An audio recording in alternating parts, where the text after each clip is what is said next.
So I should introduce myself since we haven't talked before. So I'm Donna, and so who am I? I'm the Chief Departmental Advisor. I'm a Senior Lecturer. I teach in the CIT department. I've been here since 2004. I like IT. I specialize in the behavior that surrounds technology, like ethics and culture. And in terms of actual IT, I like health IT because I want IT that helps people. Mm-hmm. And so I'm in the Agile faculty learning community. And I like that because I've been a systems analyst and worked with computers since punch cards. And it gives me words for practices that I have and that we've already done. Mm-hmm. And so now I can put a name to it to talk to somebody about. So it's very helpful to me in that way. Awesome. When did you first learn about Agile?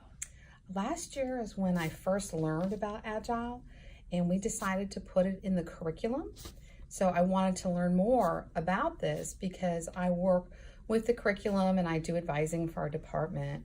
And I really enjoyed it. So I've joined a faculty learning community where I work with other professors. And actually we have 2 students who work with us. And we meet about every 2 or 3 weeks and we talk about what we learned about Agile, things we're practicing. That way we get the benefit of seeing what other people are trying. It gives us some ideas. Mm-hmm.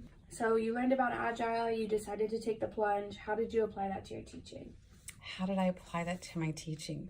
Well, I like Agile because Agile gives me words for things that I've done in industry practice, so it helps me communicate more. And some of the things that I like to do that I am doing in my classes, I like to have students be able to give each other feedback in a kind and positive way. So I like that Agile values people rather than processes. Mm-hmm. And it gives people the opportunity to learn about direct communication, and that way you can get a team working together very effectively. So do you find retrospectives to be very helpful? I found them to be very helpful. So one of the things that I want my students to look at is I'm very interested in how they perceive culture. So I want them to look at their culture and the culture of their group, and Agile helps me do that. And the way it helps me do that is in a retrospective, I have them evaluate the product that they produced and the process that they took. So quite often they're very happy with the product, but they hated the process. It was inefficient. They spent way too much time developing too little. And so seeing where they are in terms of the culture of that group, then they can look at how other people are in the culture of that group, and then they can do a style shift so they can be more effective. So it's not just the product we're looking for the process. So one of the things that I have students do is I'll say on a scale of 0 to 5, how happy are you with the product and the process? And if those are very different, then I need an explanation. So it's an opportunity for people to give clear communication to each other. Absolutely. Do you fist to 5 it in your classroom? Is that your 0 to 5? No, I've seen that done, but I think sometimes students, especially in a sophomore level class, are very nervous about people evaluating them. Yeah. And so what I'll do is I'll take an index card. Okay. And so on the top, you write the product and the process. And then you show it in your team. And then the team captain will, and we rotate captains just so there's administratively somebody in charge. And then they make a bar graph with it. And then they have to explain it. So that way it's a little bit more private. I think probably by the end of the semester, they might fist to 5. But this is sort of a gentle start. And some people are just a little nervous. And I want to respect that. Oh, that's awesome. How long did it take, you said you just learned about it last year, how long did it take you to feel comfortable enough and then get it all the way implemented into your classroom? Well, I don't think I've all the way implemented it into my classroom, but I think it's very easy just to start. You start with small things. And so really looking, is the feedback in the class adequate? Is it feedback to each other? Are people really reflecting on that? Are they getting what they need? Are they communicating that to each other? So just finding small tools, just starting with the index card. Maybe we'll graduate fist to 5. In a senior level course I had them actually do an evaluation of each other. One of the initiatives in Agile is to have your peers decide how much your raise is going to be. It has to be a transparent process. Yeah. So I downloaded a form. I gave them a $5,000 fictitious, of course, $5,000 fictitious bonus, and they had to distribute that within the group by giving a point evaluation. And they had to give 1 compliment to be kind and 1 suggestion for process improvement. And so that was a little frightening, but we got through it. And I think we'll do that again. It went well. It went very well. Oh, It went that's very awesome. well. By frightening, I mean students, it was an unfamiliar process for them. Yeah. So I think once they do that again, they'll be okay. But this is what they're going to experience in industry. So I want them to have an opportunity to fail fast. Do it here. If that's not working for you, we'll try it again till it does. I think that's a huge thing with Agile, though, is that it's very uncomfortable at first. When you're first presented with a lot of things, would you agree that it's Absolutely. uncomfortable at the beginning? People don't like to change. Cut off. People have a comfort zone, and going out of that comfort zone, you can learn, right? But if you get too far out of your comfort zone, then you're frightened and then you retract. So it just has to be enough out of your comfort zone, small steps. And that's why little by little. Little by little, right. Have you done anything with games, or is there an activity that you think really works the best? We really haven't done that. I would like to, but again, small steps. We're not there yet. Baby steps, absolutely. So what are some possible drawbacks of Agile? Oh, some drawbacks. Yes. I think this can be very hard to give feedback if you've not been taught to be kind. So you can tell the truth in a kind way, and you can tell it in an unkind way. And I like Agile's emphasis on being honest and direct and transparent, but doing it as graciously as possible. This is a very important life skill.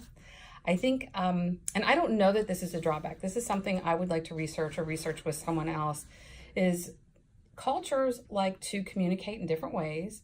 So Western cultures, we are very direct. United States is more direct than anybody else.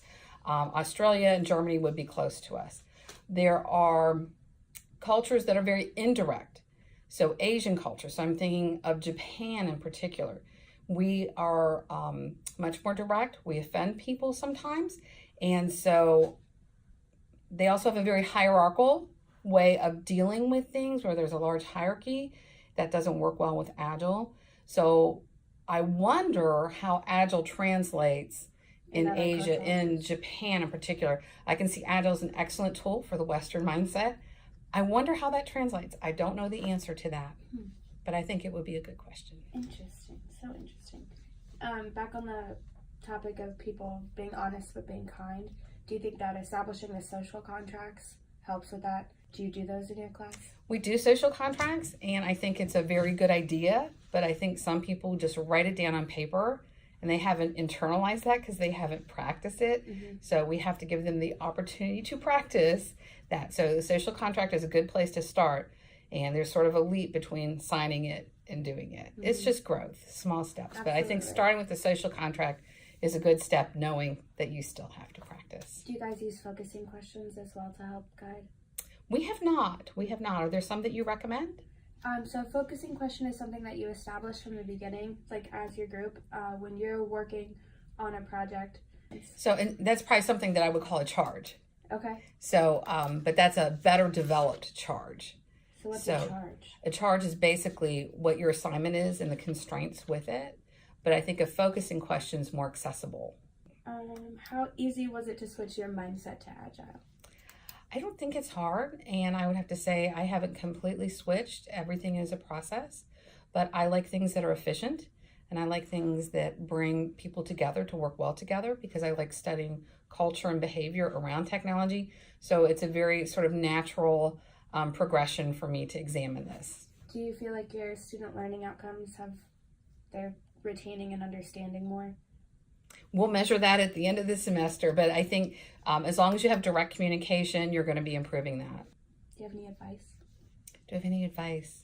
My advice is always start small, as you said, and I like the idea of having a charge or focusing question, but I like being able to give clear feedback and being transparent and honest, because a lot of time is wasted in class, and we have so little class time. It's really important that our class time is impactful, and I think Agile is a way of increasing our impact, because we're direct and we're honest, and then people are not afraid because they know that they're not going to be insulted, that we're learning this together. So the only other thing that we're really working on is Agile relating to the human learning process. So are you talking any particular age group? Are you thinking college age learning behavior or any learning behavior? I mean, higher education is what we've been looking into. Yeah, I would encourage you to really think about younger age learning, because that's where we develop our patterns. So learning about Agile, I can see a lot of, I'm the mom of 2 adult sons. A lot of our practices at home were Agile. So when you learn to play the piano, you get 5 pennies, and every time You go through your routine, then you turn a penny over. And then you do your routine, you turn the penny over. So it's a way of keeping track, it's a way of having feedback. And so just the way a family organizes, like, so in my family, every Sunday night, we still do this, even though it's just my husband and I and my dog, but we write down, what we're gonna do on what day. We make sure that we know who's eating dinner or whatever. And so when the children were at home, it was very helpful because we knew what they had to do. And so the children developed a mindset of, in the beginning of the week, I fully understand what I'm going to do during this week. I give feedback at the end of the day to my family. I'm able to step up and ask for the help that I need, whatever support I need to be successful. So I think when you talk about learning, it's good to look at the whole lifespan of learning and how you're organizing that information. And I think consistent and clear feedback eliminates a lot of stress and arguing.